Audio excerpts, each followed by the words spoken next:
Hello friends, आज की इस वीडियो में हम सीनियर सिटीजन्स यानी जिनकी एज 60 से ज़्यादा है उनके लिए एक ऐसी स्कीम को डिस्कस करेंगे जो काफ़ी पॉपुलर है।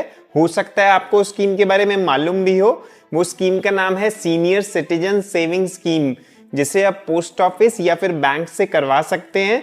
इसमें दोस्तों वन टाइम डिपॉजिट किया जाता है और हमें रेगुलर इनकम मिल जाती है इस स्कीम से। तो इसको पूरी डिटेल में समझेंगे कि कैसी ये स्कीम है, किस टाइप का रेट ऑफ इंटरेस्ट इसमें हमें मिलता है, अगर प्री मैच्योर करना पड़े तो क्या कंडीशंस होती हैं, तो डिटेल में बात करेंगे। चैनल को सब्सक्राइब जरूर कर लेना और वीडियो को एंड तक जरूर देखना। Friends, senior citizen saving scheme, इसको शॉर्ट में हम SCSS भी कहते हैं। सबसे पहले हम देखते हैं कि कौन इसमें इन्वेस्ट कर सकता है। जैसा मैंने शुरू में बताया कि कोई भी सीनियर सिटीजन जिसकी एज 60 या उससे ऊपर है वो इनमें इन्वेस्ट कर सकते हैं। इसके अलावा किसी व्यक्ति ने अगर वॉलेंटरी रिटायरमेंट लिया है और उनकी एज 55 से ज़्यादा है तो वो भी स्कीम में इन्वेस्ट कर सकते हैं। या फिर डिफेंस के एम्प्लॉयज़ जो रिटायर होते हैं और उनकी एज 50 से ज़्यादा है तो उन्हें भी एलिजिबल है स्कीम में इन्वेस्ट करने के लिए। बस एक कंडीशन होती है इन दोनों के लिए, जो इन्होंने वॉलेंटरी रिटायरमेंट लिया है और जिन्होंने डिफेंस एम्प्लॉयज़ हैं और रिटायरमेंट लिया है, उन लोगों को अपने रिटायरमेंट का बेनिफिट जब मिलता है, जब पैसा मिलता है तो उसके 1 महीने के अंदर ही इन्वेस्ट करना होता है। उसके बाद वो इन्वेस्ट नहीं कर पाएंगे। तो बस ये कंडीशन को ध्यान में रखना होता है। इसके बाद मैं आपको बताना चाहूंगा, आप एक नाम से इंडिविजुअल अकाउंट या फिर अपने स्पाउस के साथ जॉइंट अकाउंट भी खुलवा सकते हैं। जॉइंट अकाउंट होल्डर अगर आप बनेंगे, जॉइंट में अकाउंट खोलेंगे, तो जो joint account holder first account holder है वो पैसा उसी का माना जाएगा। टैक्स लायबिलिटी भी सबकी उसी की होगी, ये बात भी ध्यान रखिएगा। चलिए अब बात करते हैं कि स्कीम में आप कितना डिपॉजिट कर सकते हैं। मिनिमम मैक्सिमम दोनों की हम बात करेंगे।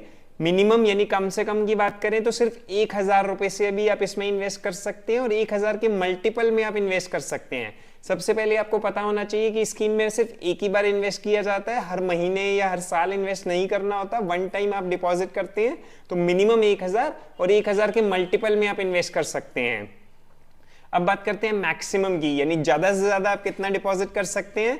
आप एक नाम से ज्यादा 30 लाख यानी 30 लाख रुपए तक इस सीनियर सिटीजन सेविंग स्कीम में इन्वेस्ट कर सकते हैं। बहुत थोड़ा पहले ये लिमिट होती थी 15 लाख रुपए की, जिसे गवर्नमेंट ने बढ़ाकर अब 30 लाख रुपए कर दिया है। तो एक नाम से 30 लाख रुपए भी आप जमा कर सकते हैं।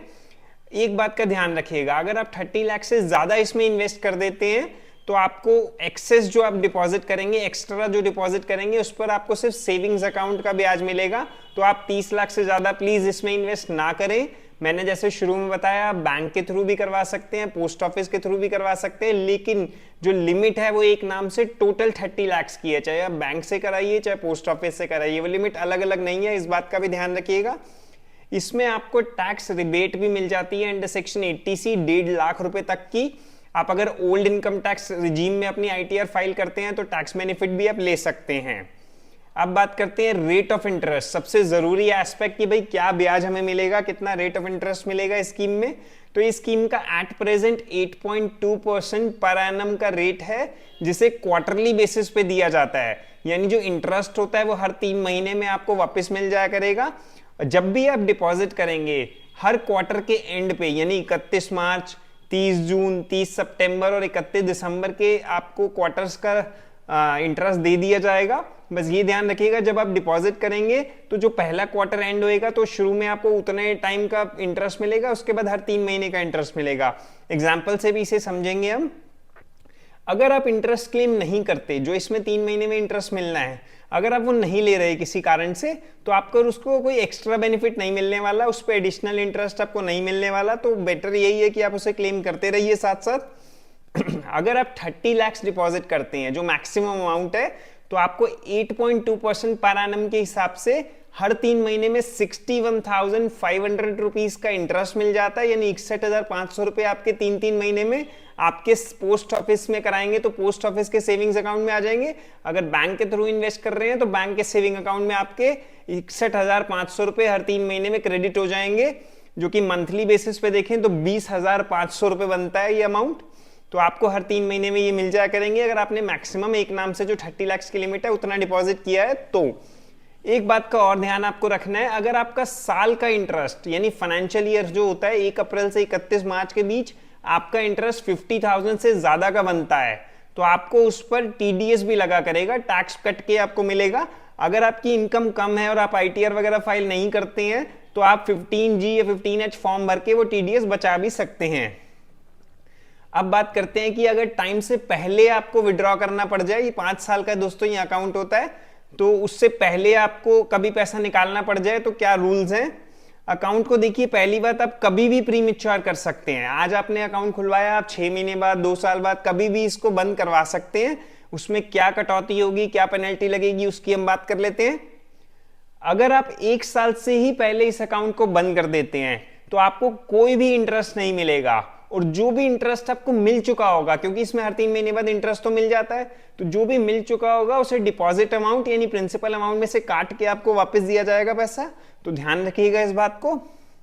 अगर आप 1 साल से 2 साल के बीच में पैसा विड्रॉ करते हैं तो 1.5% की आपकी पेनल्टी लगेगी डिपॉजिट अमाउंट पे। आपने अगर 30 लाख रुपए इन्वेस्ट करे हैं तो आपको जो इंटरेस्ट मिला वो तो मिला, लेकिन 1.5%, 1.5% 30 लाख रुपए का जो हुआ 45,000, आपको उतनी पेनल्टी लग जाएगी, और जो इंटरेस्ट मिला है वो आपका हो जाएगा। तो पेनल्टी लग के आपको प्रिंसिपल रिटर्न कर दिया जाएगा।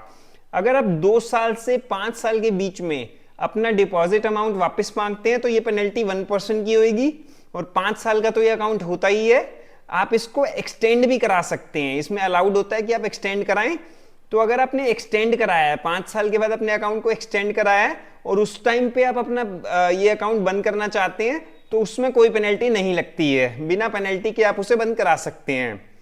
चलिए अब बात करते हैं कि जो अकाउंट है वो कितने समय में क्लोज होगा, मतलब उसका टाइम पीरियड क्या है। आपको आइडिया लग ही गया होगा, मैंने अभी बताया जैसे पिछली स्लाइड में कि 5 साल का ये अकाउंट होता है। अगर अकाउंट होल्डर की डेथ हो जाती है तो जिस दिन अकाउंट होल्डर की डेथ हुई है वहां से उस अकाउंट के आगे पूरा आपको 8.2% का रेट नहीं मिलेगा, सिर्फ सेविंग्स बैंक का रेट मिलेगा। तो ये भी बात ध्यान रखिएगा, अगर डेथ हो जाती है तो आप इमीडिएटली क्लेम कर लीजिए अपने पैसे को।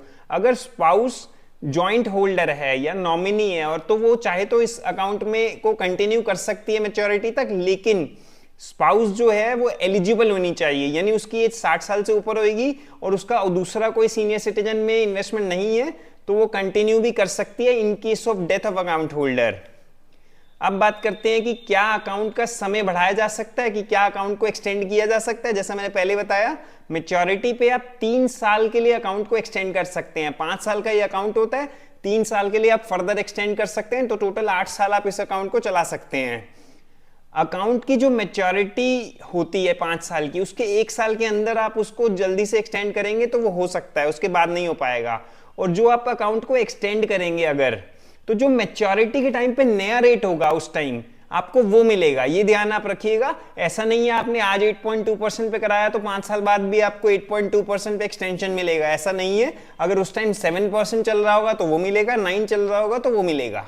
तो फ्रेंड्स, एक बात का ध्यान आपको और रखना है, अगर आपने सीनियर सिटीजन सेविंग स्कीम में इन्वेस्ट किया है तो जो at present rate of interest चल रहा है मैंने आपको वो बताया 8.2% का। ये रेट ऑफ इंटरेस्ट वैलिड है 31 दिसंबर 2024 तक। गवर्नमेंट हर 3 महीने में नया रेट लेके आती है हर क्वार्टर एंड पे। तो जो रेट आपका जब आप करा लेंगे इस अकाउंट में इन्वेस्ट कर लेंगे तो उस टाइम जो रेट चल रहा होगा वो आपका 5 साल के लिए ब्लॉक हो जाएगा। अगर मान लो आप 31 दिसंबर 2024 से पहले इस अकाउंट में इन्वेस्ट करते हैं तो 8.2% का रेट आपको मिल जाएगा और वो 5 साल तक लगातार सेम मिलेगा। लेकिन अगर मान लो आप जनवरी 2025 पे इन्वेस्ट कर रहे हैं और गवर्नमेंट ने रेट चेंज कर दिया अगले क्वार्टर में, तो जो नया रेट आपको होगा आपको वो मिलेगा। तो कहने का मतलब ये है कि हर 3 महीने में गवर्नमेंट नया रेट लेके आती है। जिस टाइम आप इन्वेस्ट करेंगे जो रेट उस टाइम चल रहा होगा वो 5 साल के लिए लॉक हो जाएगा। तो दोस्तों, ये था सीनियर सिटीजन सेविंग स्कीम के बारे में। आप पोस्ट ऑफिस में भी इसे करा सकते हैं, बैंक में भी। मैक्सिमम लिमिट 30 लाख की है। अगर आप दोनों हस्बैंड वाइफ सीनियर सिटीजन हैं तो दोनों 30 लाख भी इन्वेस्ट कर सकते हैं। यानी